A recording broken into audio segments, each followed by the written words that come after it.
first, I'm just going to give a brief history on how it came to be, so we can understand the origin of most meditation in the Western world and where it came from. So we have Maharishi Mahesh Yogi, who had a guru called Gurudev. Now, Gurudev taught Maharishi to meditate. He taught Maharishi about the Vedas, which is a series of wisdom, or also known as Vedanta, which means the truth. And this is essentially the source of all meditation, all deep philosophy around the world, sourced from ancient India. Yogic wisdom, Vedic wisdom, the Vedic tradition, Vedanta, the Vedas. The Bhagavad Gita is a well-known book that's kind of like the Bible almost for people that are into this body of wisdom. It's not a religion, it's a tradition or a lineage. However, from that lineage birthed Hinduism. From that lineage birthed Ayurvedic food. From that lineage birthed yoga. And then the yoga form of the form of yoga that's the study of the wisdom. And so Gandhi, for example, the only book that he took to prison was the Bhagavad Gita, which was studying this wisdom. And out of this body of wisdom comes practices like kirtan, devotional chanting, comes practices like cosmic body technique, pranayama breathing, Vedic meditation, and there's lots of other types of meditation as well. But the deepest and subtlest and the most encouraged way to transcend from this lineage is Vedic meditation. There are other ways that you can connect and go deep as well, but the purest, easiest, most potent form is Vedic meditation or transcendental meditation. Now, going back to Gurudev, who was a inheritor of the wisdom from his predecessors, going all the way back 5,000 plus years, where this wisdom has been, and these techniques like Vedic meditation and a bunch of mantras and sutras and mudras and different bodies of work, which is so wildly impressive. It goes beyond explanation.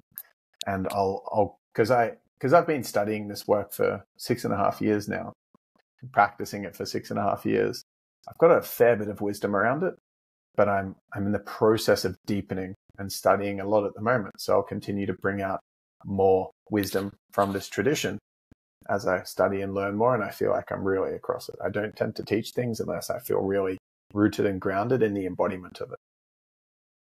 Anywho, it is an old tradition. It is the oldest body of wisdom known in modern civilization and documented. So this has been around for a long time.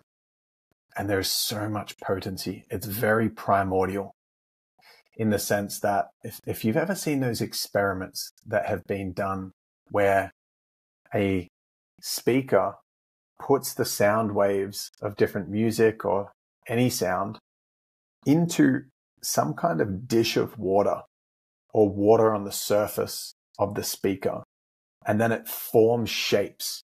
So based on playing different sounds, chants, music, the experiment sees, is there going to be a shape that's formed from this music?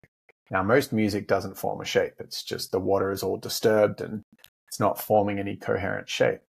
Whereas certain types of classical music form different shapes because they were formed through straight intuition and created through so much purity of intuition that there is some inherent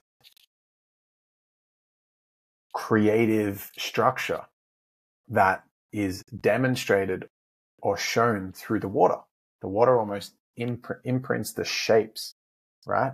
And so I use the word primordial, which means from the beginning of time, like the origin. And the really interesting thing is the chanting, which was how the wisdom was first cognized, which means first created or captured. The wisdom was taken from the unmanifest and then captured in a way and structured. And a man called Vyasa did that. And Vyasa wrote the Mahabharata, which is the longest epic novel of all, religious novel of all time. I ordered it the other day because I haven't actually read it. And the package came and it was almost 4 kilos. And I was like, that can't be the books. There's 2 volumes. And then I opened it and there's these books that are so massive. So it is ridiculously nuanced. Anyway, Vyasa and the other key cognizers through this tradition originally grabbed the wisdom in the form of singing and chanting.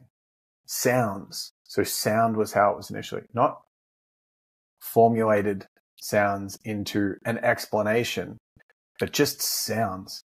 And one of the most primordial forms of this chanting that is believed to contain the wisdom of this tradition is called Rig Veda.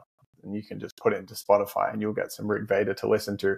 It's very deep sounding, primitive, almost sounds like growling, but in mantra.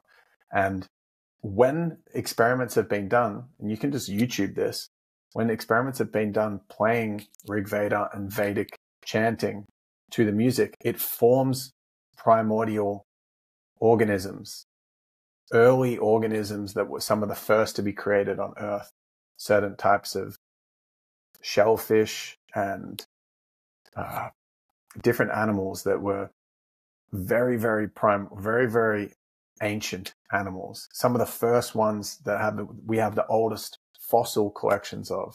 Through this chanting and putting the vibration of the chanting into the water, and the water forms the shape of some of these ancient organisms, some of the first organisms to be created on Earth. So it's very, very interesting. And I'm a skeptic of this stuff, but there's some things that just can't be denied. Anyway, going a bit off topic here, but the reason I was pre-framing that is that this wisdom has been orally passed down through Rig Veda and other forms of chanting. And there are people within the tradition called pandits. And these pandits, their role is essentially to memorize the entire scripture word by word and be able to recite any verse or any sentence of any verse of the entire thing so it can be passed down orally so that the tradition can't be destroyed, which it can't be anyway because it exists in isness. But it really is remarkable. The more I've studied this, the more it's continued to blow my mind. Anyway, so orally it was passed down for thousands and thousands of years. The wisdom arrived at Gurudev's awareness, who was Maharishi Mahesh Yogi's mentor. Maharishi studied at university initially, his early 20s and early 30s, and then became a devoted student of Gurudev in India. And I don't know the exact age, but just take it as a somewhat broad guesstimate. I can't remember exactly. But he just studied and learned and devoted himself to being a student of Gurudev's until he was 40-something years old when Gurudev passed away. And when Gurudev's casket was lowered into the Ganga, the river in the Ganges, which is one of the famous rivers in India. It's known as like a sacred river of purification. And Maharishi grabbed onto the chains that were connected to the let's just call it a coffin that was being lowered in. And because it was a stone coffin, it was very heavy. And he grabbed the chains that were around the coffin and went all the way to the bottom of the Ganges and burst his eardrums on the way down because he was so sad that his guru had passed. Then he came back up and he sat next to the river and meditated for 2 years. He refused to leave the site. And then he essentially had this cognition after 2 years of I refused to leave the site of my guru, which was Gurudev, until he had a clear cognition, a clear intuitive impulse to go to a very specific town in South India, and the Ganges are North India. So he went down to this specific town, and there were people there that were kind of waiting for him. And they said, your job is to spread the wisdom from this tradition to the Western world. In a nutshell, I'm just paraphrasing, and I'm not the most expert person in the world. There are people that study this for their entire life who would know way more specific detail than me, but this is just the gist. And so then Maharishi Mahesh Yogi brought all these techniques and body of wisdom to the West, but just called the whole thing TM, Transcendental Meditation. Maharishi then went on to teach over 6 million people to meditate and certify close to 40,000 teachers, meditation teachers around the world. And he taught the Beatles to meditate. He taught some of the other celebrities. A lot of the Beatles songs were created in devotion to Maharishi Mahesh Yogi. So the song, if you know, Jai Guru Deva Om, nothing's gonna change our world. If you know that song, nothing's gonna change our world. That song, like Jai Guru Dev, is Sanskrit, and essentially means thank you. It's a way of saying thank you and giving gratitude. So anyone that's in the Vedic tradition will say Jai Guru Dev. Thank you, thank you, thank you. Jai Guru Dev, Jai Guru Dev. And that's one of their most popular songs. That was written, that's Sanskrit, because they would devout students to Maharishi. Nothing's going to change our world, meaning we are connected to below the ocean. We're connected to the transcendental world, not the changing world on the surface where the waves are crashing, but we're actually deeply regimented in the field of transcendence.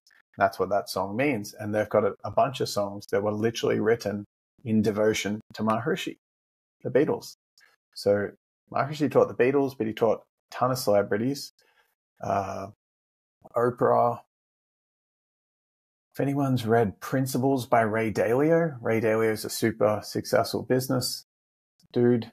You've got Russell Brand that learned through him. I believe Joe Dispenza also has some and has had some affiliation with them too. Anyway, that's not fact checked.